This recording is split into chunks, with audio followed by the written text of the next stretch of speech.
오늘 하나님의 말씀 부르심에 합당한 열매를 맺으라 세 번째 시간. 오늘 제목은 부르심의 크기가 우리 교회의 크기입니다. 에베소서 3장 10절의 말씀을 우리 함께 다 같이 읽어보겠습니다. 이는 이제 교회로 말미암아 하늘에 있는 통치자들과 권세들에게 하나님의 각종 지혜를 알게 하려 하심이니. 아멘. 기독교 역사가인 로널드 웰스라는 사람은 인간의 역사는 하나님과의 관계에서 시작되었지만 인류의 문명화는 하나님이 세우신 교회로부터 시작되었다라고 말했습니다.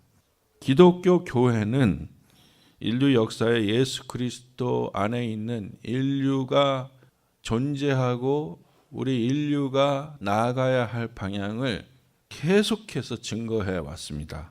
그것은 물론 그리스도 안에 있는 구원과 영생이 어떤 것인지를 알려왔고요. 나아가서는 인간의 기본권이 어떤 것인가, 그리고 시민의식, 그리고 남녀 평등, 노동자들의 권리 보호, 이런 것들도 이 사회와 역사에 지대하게 이 교회로부터 이 세상이 알아왔습니다. 왜냐하면 이런 일들은 하나님께서 이 교회를 통해서 인류를 깨우치시고 하나님의 뜻을 알게 하시기를 원하시기 때문입니다. 세상의 공중권세 잡은 자, 세상의 권력을 잡은 자, 세상의 모든 지위를 얻은 자들은 어떻게 해서든지 인류를 억압하고 압제하고 자기 마음대로 부리려고 하지만 하나님은 계속해서 교회를 통해서 하나님의 진리이신 사람들에 대한 자유, 사람들이 얻는 구원, 그리고 사람들이 가져야 할 고상한 삶의 지식을 계속해서 증거해 오신 거죠. 그런데 때로는 교회가 하나님의 말씀에 굳건히 서기보다는 세상의 권력, 그리고 세상의 유혹에 연약해지는 순간들도 많았습니다. 중세 봉건주의, 또 근대 제국주의, 그런 강압 아래에 있던 사람들을 돕지 못하고 그들을 억압하고 지배하는 사람들의 편에 선 적이 있었습니다. 독일의 신학자이고 신부였던 마르틴 루터는 1517년, 지금으로부터 꼭 500년 전에 10월 31일 비튼버그에 위치한 캐슬 성당문에 캐톨릭 교황에 반박하는 95개의 반박문을 써서 그 문에 붙였습니다. 크게 세 가지로 마르틴 루터가 교황을 반박했습니다. 뭐냐면 제일 첫 번째, 사제와 교황의 중간 도움 없이 그 모든 그리스도는 하나님께 직접 기도할 수 있고 회개할 수 있다. 이거 믿으십니까? 아멘. 혹시 회개할 마음이 드시거든 그냥 본인이 하시면 된다 이겁니다. 저희 집에 전화 안 하셔도 된다 이겁니다. 목사님 저 회개가 안 돼요, 도와주세요. 그럴 필요가 없단 말입니다. 회개할 마음이 오시면 그 자리에서 하나님 앞에 회개하시면 된다는 거죠. 그게 제일 첫 번째고요. 두 번째는 뭐냐면 교황이 가지고 있는, 지금도 그렇지만 여러분 그 교황이 입고 있는 옷에 굉장히 많은 사인이 붙어 있습니다. 그 중에 그 십자가 사인이 이렇게 있어요. 이 머리에도 십자가 사인. 오늘 이 시대의 카톨릭이 어떻게 지금 그걸 취급하는지는 제가 지금 확인을 못했는데, 당시에는 교황의 면류관처럼 생긴 그 관에 머리에 박힌 이 십자가, 이 흉배에 있는 십자가가 그리스도께서 몸소 피를 흘리고 돌아가신 그 십자가의 권위와 똑같다고 생각했어요. 교황에 붙은 이 십자가가 예수님이 직접 돌아가신 그 십자가하고 똑같다. 권위가 똑같다. 그러니까 교황은 예수님과 권위가 동등하다. 이걸 이 마르틴 루터가 말도 안 된다 이렇게 얘기한 겁니다. 그거는 거짓말이다. 그거는 라이다 이렇게 얘기했어요. 예수님이 돌아가신 그 십자가의 권위는 이 세상에서 우리가 만든 어떤 십자가와도 같지 않다. 세 번째 이게 굉장히 중요한 건데, 헌금을 내는 순간, 특별히 이 죄를 사하는 사제부라는 거 있어요. 용서를 해주는 헌금이 따로 있어요. 우리 아버지가 예수 믿고 돌아가시지 않으셨거든요. 저희 어머니는 예수 믿고 돌아가시 제가 전도를 해서. 근데 저희 아버지는 제가 예수 믿기 전에 돌아가셔가지고 아들 입장에서는 너무 가슴이 아프잖아요.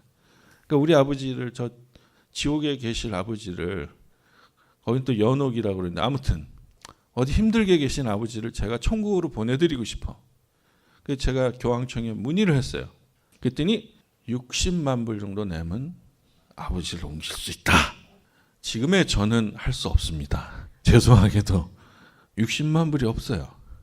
근데 만약에 제가 60만 불이 있으면 아들로서, 그래 우리 집 팔자. 여보, 우리 아버님 좀 천국으로 보내드려.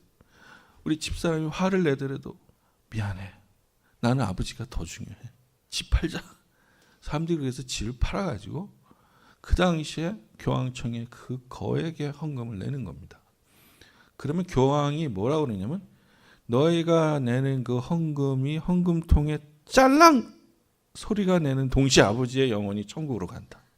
이렇게 얘기했어요. 얼마나 많은 사람이 집을 팔았을까요? 얼마나 많은 사람들이 자기들이 가지고 있던 보석을 다 팔았을까요? 그러니까 그 수많은 재산이 교황청으로 들어간 거예요. 그리고 마지막, 이런 사실이 성경에 비추어서 말도 아니다, 이거는 성경에 없는 말이다라고 말하는 걸 금지했어요. 이 교회가 이렇게 되니까 어떻게 되겠습니까? 그래서 마틴 루터가 500년 전에 1517년 쾅쾅쾅쾅 하고, 이건 말도 안 되는 짓이고 이건 하나님이 아니다, 이건 하나님과 대적하는 일이다라고 95개의 조항을 반박해서 붙였던 겁니다. 지금 루터가 종교개혁을 일으킨 지 500년 후에 개혁을 했다고 하는 우리 개신교, 프로테스탄트 개신교가 3,000개가 넘는 교파가 있습니다. 여러분, 우리는 지금 500년 동안 어떻게 교회를 이끌어 왔습니까? 어떻게 교회 생활하고 있습니까? 1963년 8월 28일 미국 수도 워싱턴 DC에서 100만 명의 군중이 모였습니다. 이들은 왜 모였냐면요, 에브라함 링컨 미국 대통령이 노예 해방을 선언한 지 100주년이 되던 해가 1963년입니다. 1863년에 링컨 대통령이 노예 해방을 선언을 했어요. 미국에는 더 이상 슬레이버리가 없다. 우리는 노예제를 이제 인정하지 않는다. 그 100주년이 되던 해가 1963년 8월 28일입니다. 이때 마틴 루터 킹 목사님이 대중 앞에서 이런 설교를 했습니다. 나에게는 꿈이 있다. 유명한 설교죠. 언젠가 조지아의 붉은 언덕 위에 그 옛날 노예의 후손들과 노예 소유주들의 후손들이 형제가 되어 함께 앉아있게 되는 날이 오리라는 꿈. 언젠가 우리 내 자녀가 피부색이 아니라 인격으로 평가받는 날이 오리라는 꿈을 갖고 있다. 마틴 루터 킹 주니어 목사님이 꿈을 꾼 지 약 30년에서 40년 만에 2009년 1월 미국 건국 사상 처음 흑인 대통령이 당선이 되고 취임을 하게 됩니다. 마틴 루터 킹 주니어는 이런 꿈을 왜 꾸게 됐을까요? 마틴 루터 킹 주니어가, 그 목사님은요, 아버지도 목사님이세요. 그리고 좀 굉장히 흑인으로서는 부유한 집에 태어나셨습니다. 공부도 잘하고. 그래서 이분이 그 보스턴 대학에서 26살 때 철학 박사를 받았어요. 굉장히 빠르게 받은 거죠.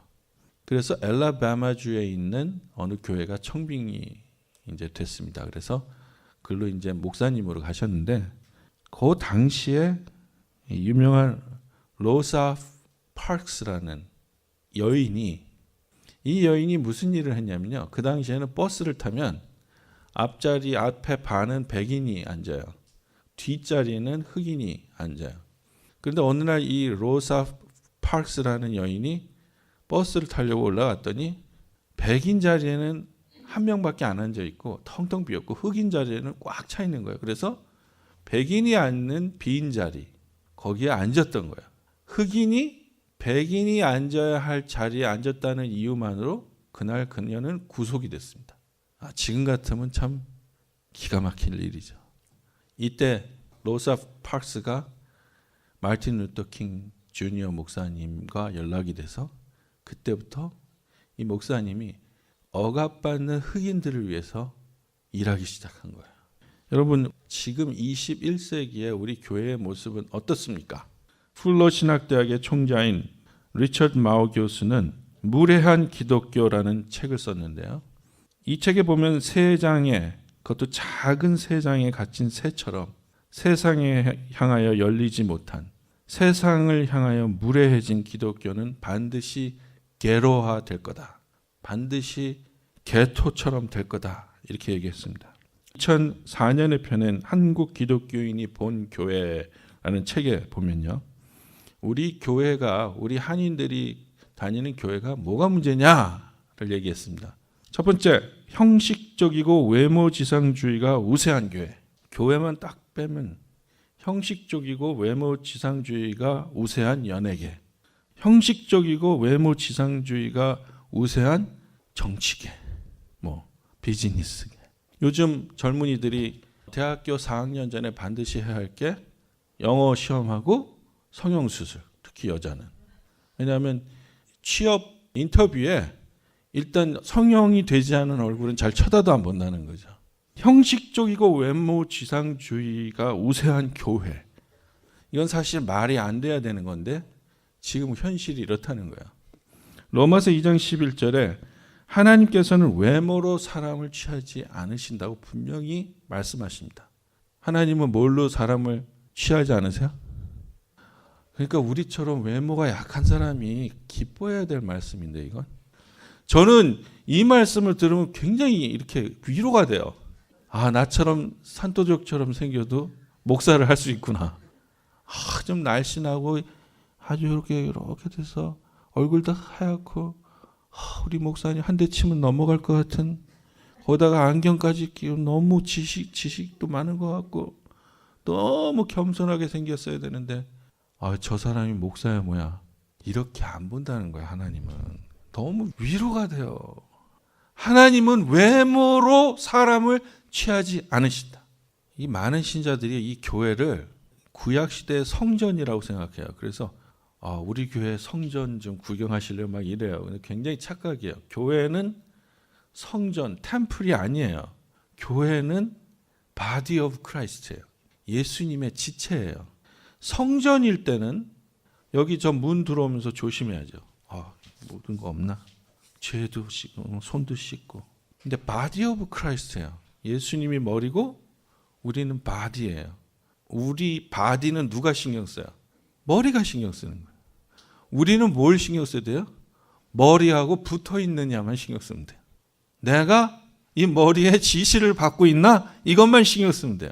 근데 내가 손인데 내 손이 더럽고, 이걸 왜 손이 신경 써? 머리가 신경 쓰면 되지. 예배당 나올 땐 내가 예수님의 지체로, 포도나무이신 예수님의 가지로 붙어 있나? 이것만 신경 쓰는 겁니다. 두 번째, 우리 한국 교회가 뭐가 문제냐? 위법이 용납되는 지도자들. 마태복음 23장 28절에 이와 같이 너희도 겉으로는 사람에게 옳게 보이되 안으로는 외식과 불법이 가득하도다. 이건 뭐냐면요, 겉과 속이 다르다는 거예요. 겉은 굉장히 거룩해 보여. 오늘 보니까 우리 교회는 진짜 거룩한 분만 앉아 계셔. 진짜 오른뺨을 치면 왼뺨을 들여서 또 때리라고 그렇게 할 것 같아. 다 교회에선 그런단 말이에요. 근데 집에 가면 남편이 말 한마디 잘못하면 아주 늑달같이 달겨들어서 아주 남편을 잡아서 아주 홀딱, 아주 껍데기를 그냥 아주, 이런 정신으로 산단 말이에요. 그 반대 똑같아. 부인이 뭐 좀 잘못하면 그냥 막 아주 그냥, 애가 뭐 좀 잘못하면 그냥 애를 그냥 아주 그냥 툭툭 들들 볶아가지고. 교회에서는 왜 그러세요? 말씀 좀 살살 하세요. 이렇게 얘기하는데 집에 가면 바로 야! 이게 뭐냐면 사람에게 옳게 보이고 이 안을 불법하고 외식하는 게 가득 찬 걸 하나님이 제일 싫어하세요. 왜냐하면 사람의 눈에 들려고 하는 걸 하나님 원치 않으세요. 하나님은 뭘 보시냐면 마음의 중심을 보시잖아요. 그러니까 우리는 뭐에 신경을 써야 돼요? 마음의 중심에. 내 마음의 중심, 내가 지금 뭔가? 내 마음의 중심에 내가 뭐가 있어서 이렇게 말하고 있는가? 내가 지금 내 마음에 뭐가 있길래 이렇게 행동하고 있는가? 행동과 말을 전에, 그걸 판단하기 전에 마음의 중심을 봐야 돼요. 그러니까 이해가 되는 거야. 어느 날 그렇게 나한테 괜찮게 맨날 좋게 하던 사람이 나한테 아주 그냥 가슴 아픈 말을 던지는 거예요. 저 인간이 미쳤나? 근데 보니까 마음의 중심이 괴로워하는 것 같아. 그러니까 저희가 말한 저 나쁜 말은 저 마음이 힘들어서 하는 거구나. 지금 뭐가 굉장히 어렵구나. 아이고 그래, 내가 받아주지 않으면 누가 받아주냐, 이렇게 되는 거예요. 내 마음의 중심을 보는 사람은 다른 사람의 행위나 말을 잘 정지할 수 없어요. 왜냐하면 그의 마음의 중심을 봐야 되기 때문에. 마음의 중심을 보세요. 저희 이 남자들은 말이죠, 마음의 중심하고 말하고 일치시키는 걸 동양 문화에서 잘 못 배웠어요. 좋은 걸 좋다고 얘기하는 걸 참 힘들게 해요, 이상하게. 그러니까 매일같이 미국 남자들처럼 Honey, I love you. Honey, you are so pretty. 어쩌면 그렇게 당신은 퍼펙하니, 이런 얘기를 잘 못해요. 이 얼굴이 뜨거워져가지고. 근데 우리 마음 중심은 말이죠, 그런 생각이 있어요. 꼭 이해 좀 해주세요. 우리가 그런 말을 잘 못하더라도 우리 부인들이 좀 이해해 주시기 바랍니다. 세 번째는 세상 사람과 별로 다르지 않는 사람들이 다니는 곳이라고 얘기를 했어요. 이 얘기인데, 근데 이제 조금 들어보세요. 교회는 세상과 달리 거룩한 사람만 모여야 된다는 말이 아니에요. 요한복음 15장 19절, 너희가 세상에 속하였으면 세상이 자기의 것을 사랑할 것이나 너희는 세상에 속한 자가 아니요 도리어 내가 너희를 세상에서 택하였기 때문에 세상이 너희를 미워하느니라. 그러니까 이거예요. 교회는 세상에서 선택을 받아서 예수님의 부름을 받고 일로 온 자들이잖아요. 지체가 된 자들이잖아요. 그러니까 예수님의 바디 오브 크라이스트에 들어오는 순간 다 예수님이 거룩하게 하세요. 그러나 우리의 행위는 거기까지 못 따라가잖아요. 그 시간과 예수님의 그 훈련이 필요하잖아요. 세상이 우리를 싫다고 얘기해야 된다는 거예요. 미워해야 된다는 거예요. 이건 뭐냐면 이거예요. 야, 너 이상하다, 요새 교회 다니더니 왜 우리 술 모임에 안 나오냐? 자식이 너 변했다 너. 이런 얘기 들어야 되는 거예요. 이거 이해하세요? 사람이 옛날에는 안 그러더니 이상하게 막 멕시코 갔다 온다 그러고 예배당에 나가야 된다 그러고 만나기 힘드네. 변했어. 이제 이 사람이랑 친구하기 어렵겠어. 이런 얘기 들어야 된다는 거예요. 그런데 우리는 지금 뭘 하고 있냐면 세상에 나가서도 칭찬을 받고 교회에 와서도 칭찬을 받으려니까 내추럴리 어떻게 되냐면 두 얼굴의 사나이가 되는 거예요. 교회에서는 이런 얼굴, 세상에서는 이런 얼굴. 한마디로 누구랑 같이 살 것인가를 결정해야 돼요. 여러분, 결혼하기 전에 한 여자를 결정해야 됩니다. 절대 두 여자를 결정하지 마세요. 결혼을 할 땐 한 여자입니다. 결혼을 할 땐 한 남자예요. 내가 결혼을 하는 순간 나는, 내 인생은 한 여자 한 남자예요. 예수 믿는 순간 우리는 누구예요? 주 예수 그리스도입니다. 예수 그리스도랑 가는 거야. 좀 불편하고 욕 먹고 좀 힘들어도 예수 그리스도랑 가는 거예요. 그렇게 해서 가다 보면 어느 날은요, 참 신기해요. 어느 날은 그렇게 나를 욕하던 친구가 전화 와요. 친구 뭐해? 나야 뭐 맨날 교회 다니고 뭐 직장 다니고 그러지. 나도 교회 다니기 시작했어. 이런 전화를 받을 때가 있어요. 할렐루야. 우리는 결정해야 됩니다. 예수 그리스도. 그리고 마지막으로 무엇이 문제입니까? 그랬더니 어디로 어떻게 가야 할까? 누가 만든 걸까? 진리를 왜곡하는 교회. 요한 3서 1장 4절에 내가 내 자녀들이 진리 안에서 행한다 함을 듣는 것보다 더 기쁜 일이 없도다. 우리는 언젠가부터 인생을요, 어떻게 살아야 하는가를 세상의 원칙으로 생각하게 됐습니다. 그래서 남들보다 더 가져야 되고요, 남들보다 더 편안해야 되고요, 남보다 더 내가 빛나야 되고요. 이렇게 하려다 보니까 주님께서 죽으심으로 우리에게 물려주셨던 은혜의 신앙, 나눔의 신앙, 섬김의 신앙, 공동체적 신앙을 잃어버리게 된 거예요. 그러니까 교회가 세상에서는 이런단 말이에요. 나는 동창회 안 나가.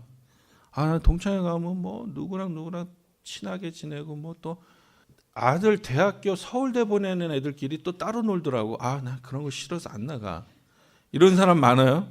그런데 교회 오면 충청도 출신, 전라도 출신 이런 거부터 시작해서 옛날에 알던 사람 출신, 지금 안 사람 출신, 술 먹는 사람들 또 저쪽, 술 안 먹는 사람들 저쪽.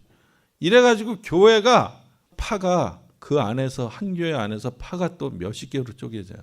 이거는 진리를 왜곡했기 때문입니다. 여러분 오늘 잘 들으세요. 하나님은 진리 안에서 우리가 사는 것보다 더 큰 기쁨이 없다고 얘기하시는 거죠. 우리가 하나님 예수 그리스도 때문에 우리가 하나 되는 것보다 더 큰 기쁨이 없으신 거예요. 마음을 넓히세요. Enlarge your heart. 나랑 다른 사람을 제발 용납하세요. 나하고 맞지 않는 사람도 제발 용납하세요. 어떻게 당신과 똑같은 사람이 되길 원하세요? 당신이랑 몇십 년을 같이 사는 사람도 안 되는데 어떻게 당신에게 마음에 꼭 맞는 사람을 원하세요? 어떤 때는 거울에 나를 쳐도 나도 내가 마음에 안 들 때가 있잖아요. 제발 마음을 넓히세요. 진리를 알지니 진리가 너희를 자유케 하리라. 그게 뭐예요? 그런 미움, hatred, anger, 그 다음에 시기, 질투, 용납하지 못함, 여기서 자유함 낳는 거예요. 그게 진리를 아는 사람이에요. 그러니까 마음을 넓히세요. 교회는 개인을 위하여 전체가 희생되는 것이 아닙니다. 교회는 전체의 머리 대신 주님을 위하여 그 지체들이 움직이는 곳입니다. 그래서 주님을 위한 한 목적으로 움직이다 보면 우리 각자도 건강해지고 단단해지는 것을 체험할 수 있습니다. 그래서 결국 우리는 함께 공동체로서 성장하는 것이 그리스도의 교회의 비밀이라는 걸 깨닫게 될 것입니다. 그러나 또 한편으로는 말이죠. 공동체가 개인의 치유와 회복 그리고 성장을 위하여 힘을 합하는 곳이 교회입니다. 전체만을 위한 일방적인 개인 혹은 가족의 희생은 하나님의 뜻이 아닙니다. 하나님의 뜻이 아닐 뿐더러 그것은 율법주의로 흘러가는 것입니다. 한 사람 한 사람이 중요합니다. 한 사람 한 사람이 가능하면 최대한 이런 버림바 되지 않는 교회가 지금 우리에게 필요합니다.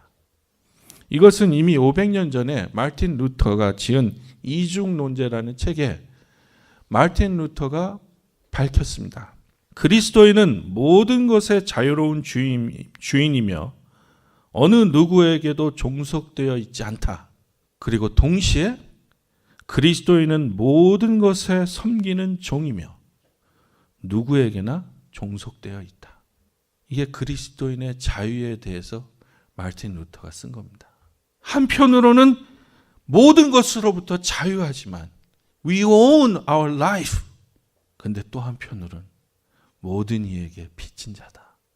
사랑에 빚진 자다. 요즘 변두리 교회, 변두리 신자라는 말이 있답니다. 이 말은 교회의 진짜 모습을 바라고 오는 사람들이 교회 안에서 주류에 끼지 못하는 경우를 말합니다. 또 어떤 교회는 자꾸 성장하고 헌금도 많이 나오고 선교나 구제도 많이 하고 주일학교 시설도 나날이 잘 지어가서 계속해서 성장하는 교회를 보고 있으면 그렇지 못한 교회는 우리 교회는 변두리 교회인가 이런 생각이 든답니다. 그래서 어느 날 지나가던 이가 묻습니다. 교회 혹시 나가세요? 그런 질문에 네, 교회 나갑니다. 라는 말을 제대로 못하고 아, 예, 그냥요. 어느 교회 나가세요? 아, 그냥 조그만 개척교회 나갑니다. 어느 개척교회 나가세요? 집요하게 물어보면 말씀드려도 잘 모르실 거예요. 예수 믿으세요? 아, 예, 네, 정말 예수 믿으세요? 예, 저 조금 믿습니다. 아, 조금이 어느 정도 믿으세요? 말씀드려도 잘 모르실 거예요. 여러분, 그런데 번창하고 성장하고 따뜻하고 배부른 교회는 한 가지 단점이 있습니다. 예수님이 없어도 돼요. 그런데 변두리 교회, 변두리 신자는요, 예수님 없으면 끝나는 거예요. 주님의 임재가 없으면 우린 끝나는 겁니다. 이 어려운 우리의 삶에, 이 힘든 삶에 예수님 안 계시면 우린 끝입니다. 누가 축복받은 겁니까? 누가 더 가능성이 있는 겁니까? 그래서 오히려 변두리 신자, 변두리 교회, 하나님의 부르심의 크기가 큰 겁니다. 세상과 다른 교회, 우리 라이프 기빙 교회 4가지 제가 기억하려고 합니다. 세상과 다른 교회, 세상에 영향력을 미치는 교회, 세상을 이기는 자손을 기르는 교회, 그리고 세상을 끌어안을 수 있는 크기의 교회, 그리고 공적이고 모든 일을 위한 보편적 의의를 추구하는 교회. 우리만이 아니고 우리 이웃들과 함께 하나님의 축복을 누리는 교회. 그래서 건강한 기독교를 우리가 세상에 전하는 그런 교회가 되길 원합니다. 지금부터 우리가 큰 꿈을 꿉시다. 큰 비전을 생각하십시다. 비록 우리는 변두리 교회, 변두리 신자지만 우리에게는 남이 모르는 예수 그리스도가 계십니다. 예수 그리스도가 우리와 함께 하십니다. 하나님이 허락하신 우리 교회의 부르심의 크기가 우리 교회의 크기가 될 것입니다. 기도합시다.